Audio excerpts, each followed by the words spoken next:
Hello, everyone, and welcome to Between the Lines. I'm Charlene Bessie, and I'm here today with Esther Hatch, Tracy Hunter Abramson, and Sarah M. Eden. Recently, we recorded an episode about character traits that we enjoy including in our books, and I feel like today's subject could actually be a pretty good spin-off from that discussion, because we're going to talk a little bit about what we think makes a good romantic hero. So let's start with that question. What do you think are the most important qualities in a good romantic hero?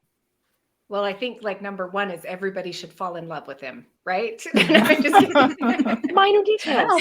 minor thing. We just have to write a character that everyone in the world will fall in love with. And I think it's the how is what we're supposed to do. Okay. The how. Come on, Esther, help us out here. Yes, we all want this, Esther. Yeah. No, I think like some of my favorite romantic heroes are just, they're a little bit enigmatic. Like maybe they have like a second layer that people really want to get to know. I think they have some little extra something that sets them apart from the crowd. And that can be like so many different things. So I just feel like those two things combined, like this feeling of like, there's something special about this person. Right. And he's maybe hiding something or has like a secret or like, I really just want to get to know him better. I think those are kind of the two big things that I love to try and get in a romantic hero. Oh, I love those. Yeah. I should totally be taking notes, I think. It's like kissing scenes. Seriously, we just need to drain everything in Esther's brain on this. Yeah. I feel like I kind of going along with what Esther said. I feel like sometimes it helps if there's something about them that makes them unattainable for the heroine. So you can see this in all sorts of different stories. Something as basic as Cinderella. The prince is unattainable. He's a prince, she's a servant. Or Darcy in Pride and Prejudice, where he's this wealthy landowner and she comes from a different situation. And each of you do an amazing job with that in your books. I feel like whether it's that the hero has a high security clearance job, like in Tracy's, where the heroine can't get past that barrier. There's stuff that she can't know about that makes their relationship somehow unattainable. Or if it's a historical one, like Esther and Sarah write, where they have to overcome something in their past or something that makes them hard to reach, I guess. Yeah, I think the other thing that really appeals to me is the core value system. Like that just plays a big part for how we see our heroes. So it's whether they have a great deal of integrity or they're just trying to develop some honorable trait. We want them to be the sort of person we want to spend time with and someone we can count on, even if maybe they aren't that way at the beginning. We want them to be that way by the end. Sure. Yeah. And for me, I prefer heroes who don't want to kiss, because then I don't have to write kissing scenes. Like maybe they have like chronic bad breath or chapped lips. Sarah, you are not helping with this discussion. A true Sarah comment. Yes. I'm just being honest, guys. No, I'm just kidding. I actually was asked about this recently, like, you know, what are the romance relationships or heroes that I particularly like? And I feel like, especially when I'm writing them, I want to write a hero that will treat the heroine in a way that I would want someone to treat my daughter. Mm-hmm. So, and that'll look different in every relationship, but it's, you know, someone who loves her and respects her and enjoys spending time with her, someone who isn't hurtful. So, you know, that kind of thing, kind of similar to what Tracy was saying. You want, at their core, they're a good person. Doesn't mean they don't have difficulties. It doesn't mean they don't have flaws or problems, but at their heart, they're not someone you would be afraid to be dating your child. So Right. And you, because of who they are intrinsically, you want to love them. yes, exactly. Yeah. Yeah. Yeah. So how important do you think physical appearance is? I know I've talked to some of the graphic designers who do our covers, and we send in the descriptions: tall, dark, and handsome. It's like, yeah, never had one that's come in, short, overweight, and covered in acne. I mean, it just doesn't. It doesn't have the same ring. But having said that, you look at some books and movies, Beauty and the Beast is a perfect example. The Beast is not handsome, and yet he is a hero before he turns into the prince. So what do you think? How important is physical appearance? Well, I've often said if a character's entire personality is they're super hot, you're going to have a problem. Like, there has to be more to them than that. I feel like a hero being really, really handsome and really, really hot can be a very interesting thing to explore in a character. But for me, what's more important is there's something about them that draws the heroine to them. Mhm. So yeah, they can be handsome, or they have intriguing eyes, or they hold themselves in a way that is interests their significant other. I don't think they have to be super, super hot, but they can be. How's that for a non-answer? Yeah, no, I mean, I think basically what you're saying is that the core values that we talked about before are more important because they come through, right? Yeah.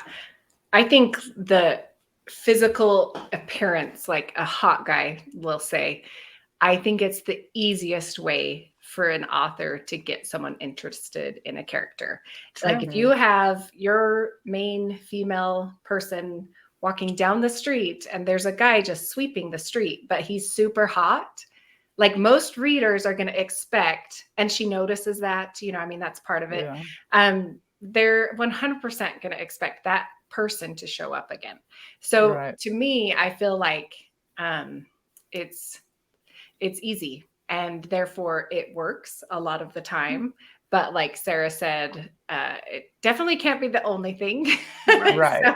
Right. But like as like a mom of not very tall children and married someone who's my height, like there is like most of my characters are tall. It's like there is a little bit of expectation there, and I always like cringe a little bit the first time I describe my characters as tall. But I'm like, I don't know, but I have read some where they're not, and I love that. So it's one of my goals one of these days to at least write someone who's not tall as the main character. So wait for it, guys, it's coming. All right. Esther, that's a really interesting point too, because what makes it work is that the heroine notices.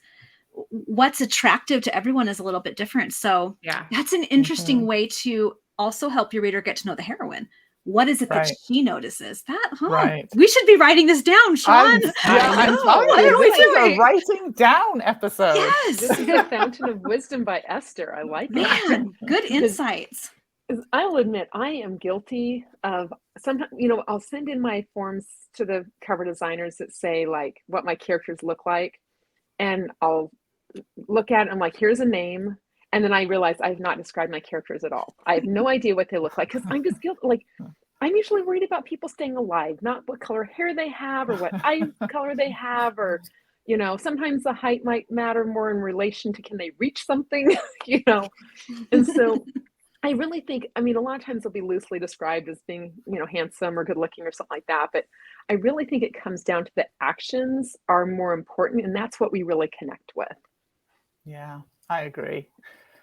So I almost hate to ask this, but this is another one. Okay, get your notepad out, Sarah. What about romantic gestures? Okay, so what kinds of things does a hero need to do that makes him romantic? Is it as simple as, opening the car door, or something a little bit more subtle, like Mr. Darcy flexing his fingers in one of the one of the movie versions of Pride and Prejudice. What kinds of gestures would you say can help bring that romantic element to your hero? Okay, well, the clenching fingers made me think of a story. Guys, I always have stories to share. Many years ago, when I was the MC for a writing conference, my husband and I made a little short film that was a parody of romances. And it was called Love in the Laundry Room. And it was two people who meet in the apartment laundry room and have this overly dramatic romantic moment.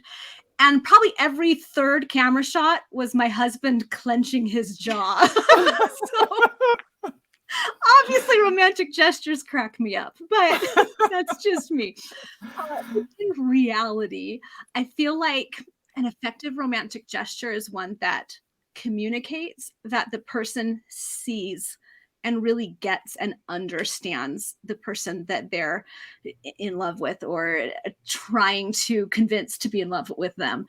In one of my books, Charming Artemis, as I was getting ready to write it, I realized both of these characters, because of their unique histories, they were people for whom words weren't going to ever do it. Like that was never going to convince them of the other person's undying devotion to them. I knew they would need to see it. They would need to be shown. And so I set a goal for myself to write a romance in which neither character ever says, I love you. But by the end, I needed readers to know that they did, because that's how important the gestures were for them. And everyone was about seeing and understanding what the other person needed on a deep level to know that they were loved and cherished and cared for. So that was a trick, and it was a difficult thing to pull off, but it made me really stop and think, what do these characters need to see from each other? So that was an exercise in romantic gestures. I don't recommend moving forward that you try to write a book where they don't say, I love you. But it was important for these characters for that not to be the gesture, because it wouldn't have worked for them. So I think each gesture is unique to the couple. Yeah. Wow, Yeah, that's agree. amazing. Yeah, I think the deep emotional connections that come from understanding that goes beyond what other people see, I really think is the heart of it. Because it's when a character is finding a common ground with somebody else and it doesn't exist with anyone else. You know, they're again being seen in a way that nobody else sees them. So it could be anything. Yeah, that's great. Yeah, I love that. And like, I feel like every book I write, it's one of the things that is hardest for me to be like, how do I show this? Because Sarah's right. Like, you can believe that I love you at the end, but getting there, I think, takes like a bunch of these little moments where these characters can see each other. I was going to go with the easy answer and just say like a really good kiss, like usually does the trick. Does that count as a romantic No, kisses gesture? never count. I don't know why Esther puts up with us. No, I'm sitting there going like, that can't be it. That's not enough. Like, so I'm struggling. I was thinking through my books and I did have one really grand. And I think a lot of times it's the little ones that actually I love more. But as I was thinking over this question from Sean, I was like, have I done any grand romantic gestures? And then the only one I could think of is like the most pragmatic grand romantic gesture any of my characters is where, so they couldn't end up together because his finances were too bad. So he spends a year fixing his finances so that like they can come together as equals. And like, it feels so pragmatic, but like, I just loved it because I felt like he saw, like it was a core value of hers to have, like, because she came from no money and made money, and he came from money and his family had squandered it. So like to come together as equals was like extremely important to her, and he saw that, and he fixed his life so that he could be that for her. So that was like my one, I'm like, that's my one romantic, like grand romantic gesture. That's a very grand one. So I think that totally works. Kind of pragmatic and not no jaw flexing involved. Did he flex his jaw while working on his budget? Maybe. That's pretty romantic.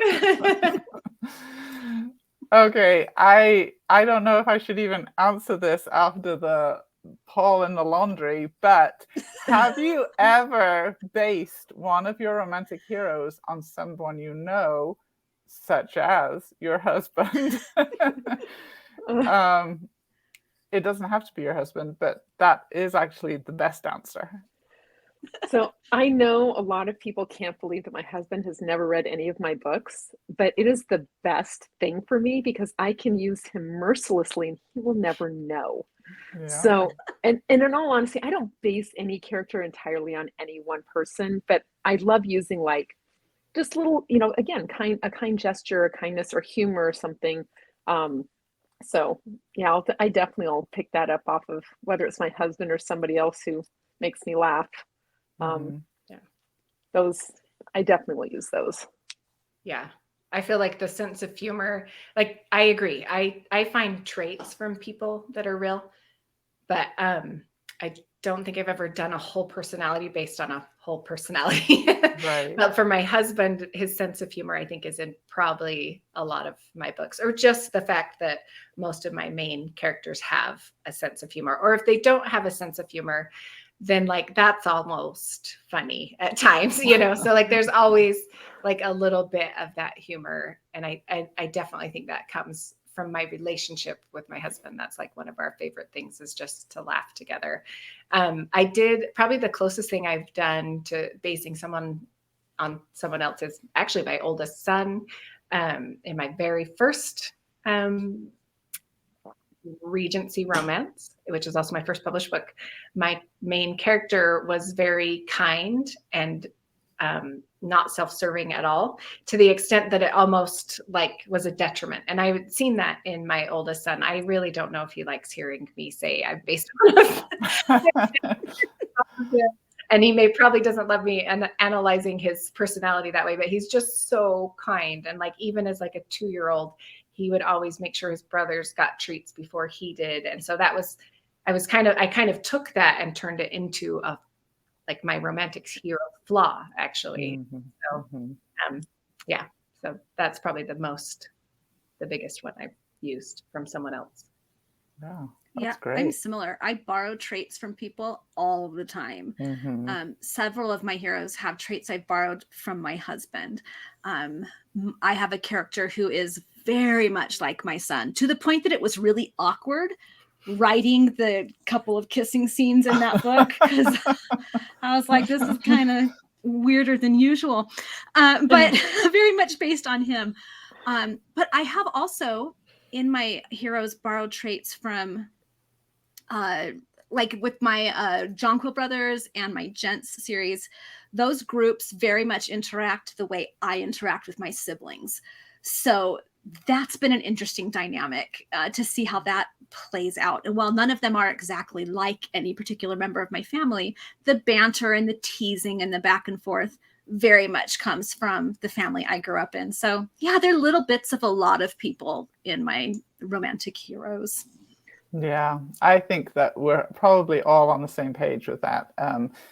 It's just really fun when you're able to see a certain trait. And sometimes, for me anyway, I will actually not consciously do it. It's only when I go back and read it, I think, oh, I kind of know where this came from. And one of those is my husband is the type of person who, when the grandchildren are over or we have some younger nieces and nephews, he's the one on the floor playing with the toys, playing with the magnets. And I have a few heroes in my books that interact with young children. And I see that kindness, that willingness to listen, especially in the historicals when children were supposed to be seen and not heard. And yet these heroes go out of their way to pay attention to the children. Right. And if I think about it long enough, then I realize I'm pulling that from one of my husband's traits. Okay, so of all the books that you've read, this is kind of an unfair question, I have to say. Which one do you think has the most romantic hero? And I probably should qualify that. One of the most romantic, there because there are so many fabulous books out there. So for me, this one's an easy question. I'm a little obsessed with Mr. Thornton from North and South. I think one of the character traits we haven't really, I think we have touched on it a little bit, but like, to me, one of the huge character traits of a great romantic hero is he is so in love with the heroine. And that's why I love Mr. Thornton. Like, he has this moment where he's a self-made man, which I think is a great characteristic too. It doesn't always happen for my heroes.